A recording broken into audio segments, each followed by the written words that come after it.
Nevena is a designer of that rare and wonderful combination of traits: an intellectual mind, a creative soul, and an entrepreneurial spirit.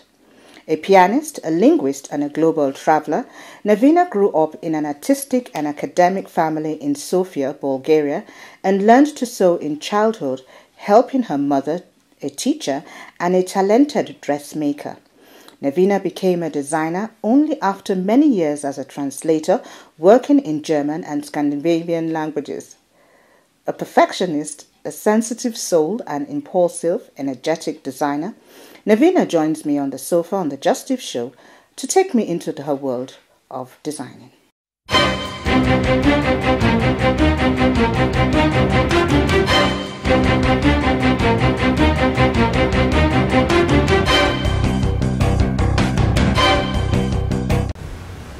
You're welcome back. If you're just joining us, this is the Just Eve Show, and I have with me today a lovely, lovely, lovely lady.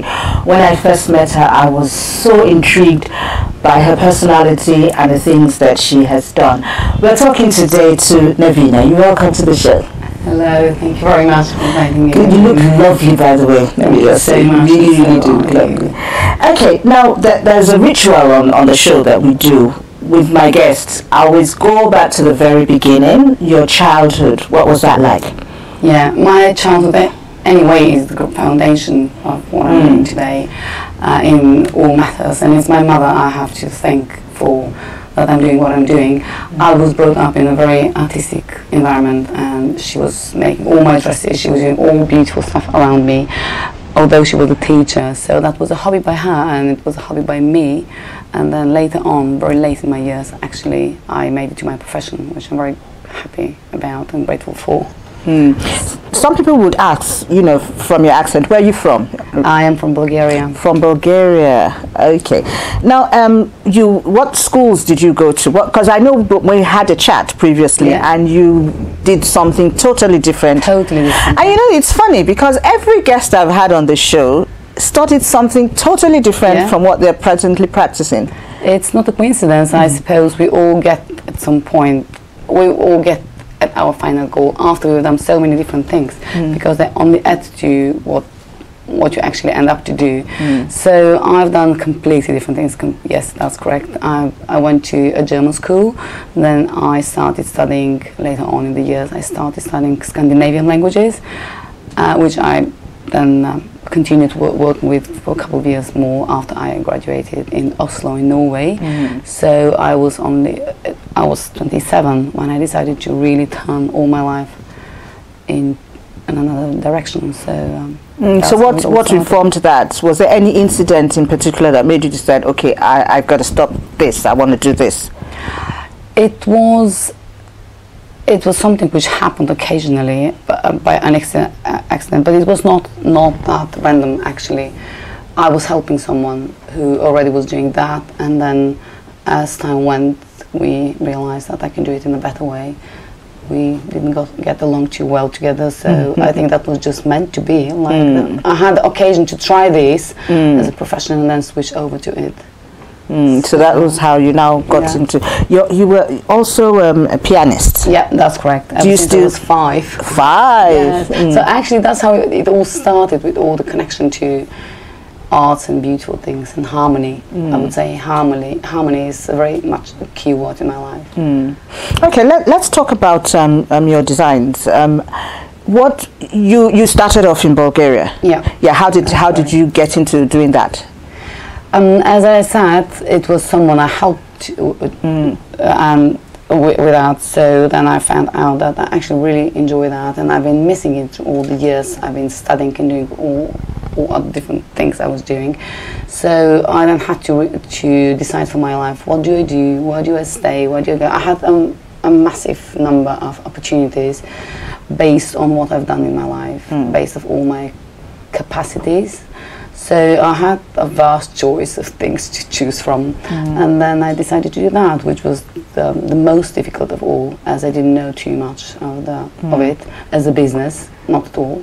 So actually I learned the business on the go. Oh, yeah, so that means you're streetwise. Absolutely. Okay, so you started off in Bulgaria. You said, okay, this was what you're going to do. What were the challenges that you experienced when you were starting out? The challenges were mostly connected to the business side, as I just said, because being creative is one thing, but then you have to really make your pieces, your dresses, or whatever artwork that is, make it live, make it sell to, make a proper business out of it. Otherwise, it's just an imagination. It's just a hobby. So when I was deciding to turn that into profession, I had to take into consideration all the other factors. Luckily, I had an idea what to do business-wise too, but if you ask me today too, I would rather be the artist and not the business person. And I think, so I think that's the same with quite a lot, or if not all of them, all of the arts people. So your designs, do you sketch? I never draw, I never sketch. I only do the technical sketches, and that's it. So how do you now you have an idea in your head, how do you put it down and then start to design?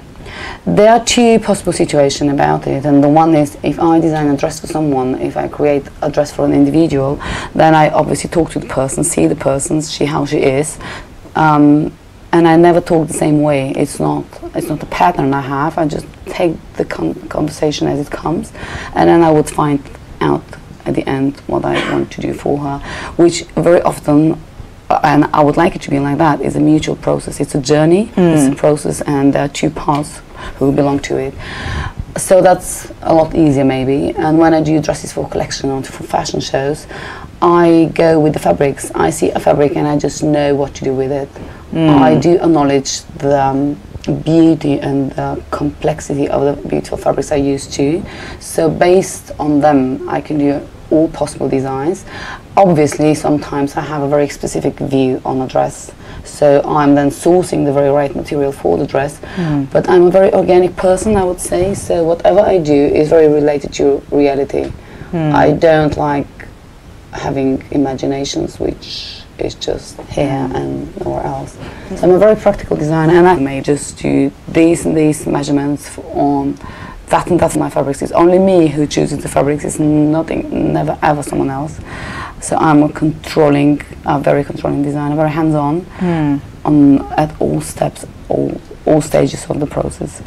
So I just know from scratch to the very end how things have to be done. Now, when you take your designs to the manufacturer, have you ever had any issues where it has turned out not the way you really planned it to be? No, because that's why I was just explaining it. As I know exactly what I'm doing, and I'm controlling, not only controlling, but really initiating every step, things like that never happen. I am in full control of every single process, of every single bit from the real scratch, from the very end. And it's not, we have our own production. You have your own. Of course, that level of couture is only made. There you have full control. I've been teaching my people for so many years, and it's a great team of people, so we know what we do. Okay. You're huge in Bulgaria. Yeah, I think so. Not too modest to say. So you've designed for a lot of celebrities. Yes and no, because I don't choose my clients by that factor. I have every possible kind of client. Yeah, well, if your outfits are beautiful, it will attract. They get chosen for celebrities too. Yeah, that's correct. My point is that I'm not focused on just showing myself and showing the dresses. I'm very focused on every client of mine. That client may get a celebrity too, may become a celebrity too. So I wouldn't see. I don't see people like putting them in categories. But yes, I've dressed many celebrities. Yes. Okay. So what made you come to the UK? I needed more people to work with. Okay. Because the tradition here I would even say couture, but the tradition in fashion and in terms of all the vast opportunity to source people and not fabrics, because I already have all the good connections, but just to be able to choose from more people to work with. That was the absolute thing which decided for me to come over here. And so how did you found it so far? How long have you been here anyway? 2.5 years. 2.5 years. Wow, that's fantastic. And how have you found it? How is it working with people here and working with people in Bulgaria? I had to find out that it was the same because I actually haven't ever found the ready people. So I'm now trying to build me a good team, which I'm teaching from scratch too. Yeah. Which then turned out to be the only way of really making good foundations to the business. Okay, now this is a question that I always want to ask any fashion designer. From start to finish, when you have an inspiration in your head and then a picture of what you want a dress to look like, from that time until finish, how long does it take? I know you are very meticulous. I am so I'm super detailed and super controlling too. But then you have very, very clear factors, and depending on what the situation is. If a client wants to dress for 2.5 weeks, 3, there are some dresses which can be done within that time, and there are some others they cannot. Then if I make dresses for collections or fashion shows, I am able, and I do it, to follow 20, 30, 40 dresses at the same time. Absolutely. How do you do that? I just can. I can see every detail. I know, and I can. So that takes that can take up to a year to follow and make all the 40, 50 dresses for a collection, at the same time following all the clients' dresses. So we always have a lot to do, and I couldn't be telling you exactly what a dress could take, except of that dresses they can be done within 3-4 weeks, and others they take a year. So okay, so what when you have your different collections, what informs, like we hear things like the summer collection, what informs it being a summer collection? Is it just okay because it's I just use that as an example. So what informs each different collection that you have? I never have a theme on the collections because I do not believe in the collections in the usual way. A collection normally is done with a couple of fabrics, a couple of colors. I don't do that. I do a bunch of dresses or a group of dresses. Some of them do belong together and you can tell. Some others don't, because my point of view is that I'm trying to show very many options, very many dresses made by the one person, by only one person, created by one person, which shows versatility and probably and hopefully ability to read people in another way, in a different way, because you're all so different. It's couture. I'm not. I was never intended to sell it in ready to wear, where you rather could have a line or a theme for the dresses. So it again is very different with me in particular. I mean. Okay, it's still the Just Tip Show. We'll take a break now. When we come back, we'll still be talking to Nevena, so you don't go anywhere.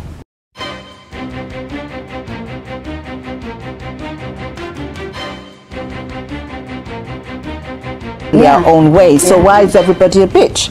Yeah. So I would like to enhance the uniqueness of everybody and the beauty of every woman, the inner and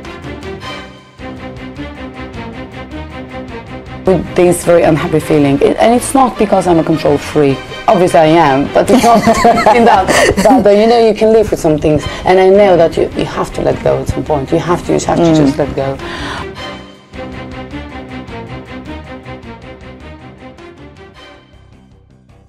Welcome back. This is the Just Tip Show, and for the last couple of minutes we have been talking to the lovely Nevena. Really lovely to have you on the show. Now let me ask you this. Now I told someone I was going to be speaking with you, and that you're a fashion designer, and she said, please can you do me a favor and ask her this question. She says, now on the runway, the outfits, some of them are outrageous. They're not what you could wear regularly. No. Why do you do this? Well, fashion designers, why do they do that? Things like that. I don't do outfits which are outrageous, so I couldn't be telling you the reasons for others to do, except that they would like to provoke, they would like to push the boundaries. I don't have the need for it. It's not a necessity for me to be original. I want to be normal. I want to dress women beautifully. I want to make them feel feminine and themselves. So I wouldn't ever be able to understand why other people do that. So, but is it? I'm not the right person to ask. Well, I was just asking you, you know, as a fashion designer. Now, if I am criticizing that very much. Yeah. So if I would say something that would rather be a negative thing, so I rather stay away from it. And I understand that the industry is very, very brutal. Yes, you have to walk on eggshells to you know, be very careful about it. And I always wonder why it has to be like that, because everybody is unique in their own way. So why is everybody a bitch? Yeah. So I would like to enhance the uniqueness of everybody and the beauty of every woman, the inner and the outer. Whereas other people would just like to provoke, and they do succeed with that too. So my message to women is a different one, and obviously I'm catching the same people with on the same wavelength. So it's a mutual thing again, as I was saying. Okay, now if a client walks in here now and says, "I want that dress," for instance, and you say that won't suit you, and the client says, "But that's what I want," what would you say to the client eventually? Yeah, I normally, and I always am very diplomatic, and I wouldn't say that in a harsh way, that wouldn't suit you. I would find a nice way of saying that. And I couldn't afford to be lying, and the client should know that. So again, I'm explaining in a very delicate way why a dress like that wouldn't suit her. But why I know that she likes to dress, I would definitely see why she would like to dress. So I can keep the DNA of the dress and then transfer it over on her in a different shape, even in a different cut, in any case, in a different, even I could change a bit of a color, but I know the DNA and the message of my dress, and I know then why she likes it. And I'm never wrong when I say something, then it's well thought through. It's an instinctive thing to say always. I would ask some questions. I would ask the client some questions, see why in particular she would like that dress, but I normally know. So I'm able to transform the dress and the design entirely over to that client. So. Okay, you mentioned that you know the DNA, let me use your word. Yes. So what message from your designs are you putting out to women? I'm putting the message of a harmony. A harmony means that everything is in proportion, is in balance. Proportions in life, balance in life is super important for everybody, and it's the hardest thing to find. Peace, inner peace. This is the message I'm putting in my dresses. I would like to think, and people have said that to me, that my dresses look perfect, and in the meaning they look self-sufficient. They look like they're ideal as they are. Yeah. So if I can get the message across that I know what I'm doing within a dress only, and if that dress is as balanced and as well thought through as it can be, then I've achieved a product which might be perfect for someone, not for everybody, but perfect for someone, perfect for itself as a product, as a creation. And perfect for someone who understands. And perfect for someone who understands. So. Okay, let's put work aside. When you're not working, what does Nevena do?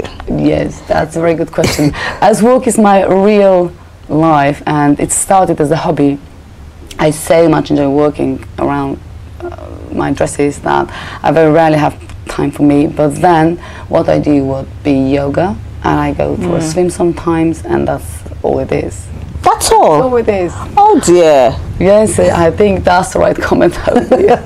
So those are the other things. I'm not complaining. Yeah, but someone would look at you and say, you do so much. Yoga and swimming can't be the only things you do to let your hair down. You don't go. If I think twice, I do go out, but it's not a premier thing I would do. It's I'm very happy with what I do, and because the business side is very demanding, and I have these endless days and conversation with all the people around me, and I'm always open to all the people around me. There is very little space left for me, but I still am not complaining, because as long as I can juggle that, health-wise and joy-wise, yeah, exactly. I think I'm going to be good. Obviously, I would need some vacation sometimes, and it would be good to just go for a walk in the park. That would happen occasionally too, but it's not something regular. Something which comes after. Okay, I ask my guests, do you have kids? Unfortunately not. Oh, Yeah. you will have them. You will have them. I hope so. if you, when you do have kids, would you want any of them to toe your line? I don't know. I have no idea. I don't know. I would never push someone to do anything. That wouldn't be the right thing to do. Whoever that is, family, friends, my own kids, and I think they should be having the free choice of having their own decisions in life. So I think that's extremely important. Otherwise, people get unhappy. They become what the parents want them to become, but they are unhappy, and I wouldn't want anybody to be unhappy. Okay, it was lovely talking to you, but just before we go, let me just ask you one last question that has nothing to do with anything. Now, what is the most embarrassing thing that Nevena has done? And not embarrassing, but it has to be annoying. Annoying thing is that if I'm not able to control every bit of the work I'm sending out to be seen by people. I've been doing these huge fashion shows, and I've been running with all people together to the very last second, and when you then lose control, and when you see that something very simple just went out of control and enjoyed a huge bit of what you've done. Probably no one saw it, but me knowing it and me not being able to see it, it can kill me. So how did you react on that kind of occasion? I keep calm. I do stay calm, and I stayed then too, but I go with this very unhappy feeling, and it's not because I'm a control freak. Obviously I am, but it's not in that you know, you can live with some things, and I know that you have to let go at some point. You have to just let go. But things which are rather stupid mistakes, this is what annoys me to the impossible. So it won't be anything that would embarrass you. There's nothing you've done that you've looked back and said, oh, I shouldn't have done that, or I shouldn't have said that. You know what I believe in, Evelyn? Whatever you've done in your life, on purpose or not, whatever happened ever in your life, it happened to teach you something, to give you another knowledge of life, to make you more experienced, to make you be aware of things you never thought about. So I fully believe in that whatever happens, it has a meaning. Even the very saddest thing that happened to you, even they had a meaning, so you can get forward. So that's fantastic. That's very deep. Yeah, and that's the message too I would like to transfer within and through my dresses too. Yeah, fantastic. Okay, look in that camera and say something to our viewers, your prospective clients that you'd have. Just anything you want to say to them. Yeah, that camera. I would love to say that all of us, all women, are very beautiful inside and outside too, and whatever you think you are, whatever imperfection you think you might have, they're not there. It's just only you know them, you know about them, and just be focused on what you are and get connected to yourself so that you can be a happy and healthy person. That's fantastic. Thank you so much, Nevena, for coming on the show. Thanks again for letting us into your studio. Of course, these designs are really, really lovely. Thank you so much. Thank you. Okay, that's our show for today. I'm sure you've had fun. If you want to be in touch with Nevena, all her details are on the screen. You can also check on our website at Sorry, did I make that mistake? www.justeaveshow.com. We'll do this again sometime soon. Till then, I remain Evelyn Obaho. Take care. Goodbye and God bless.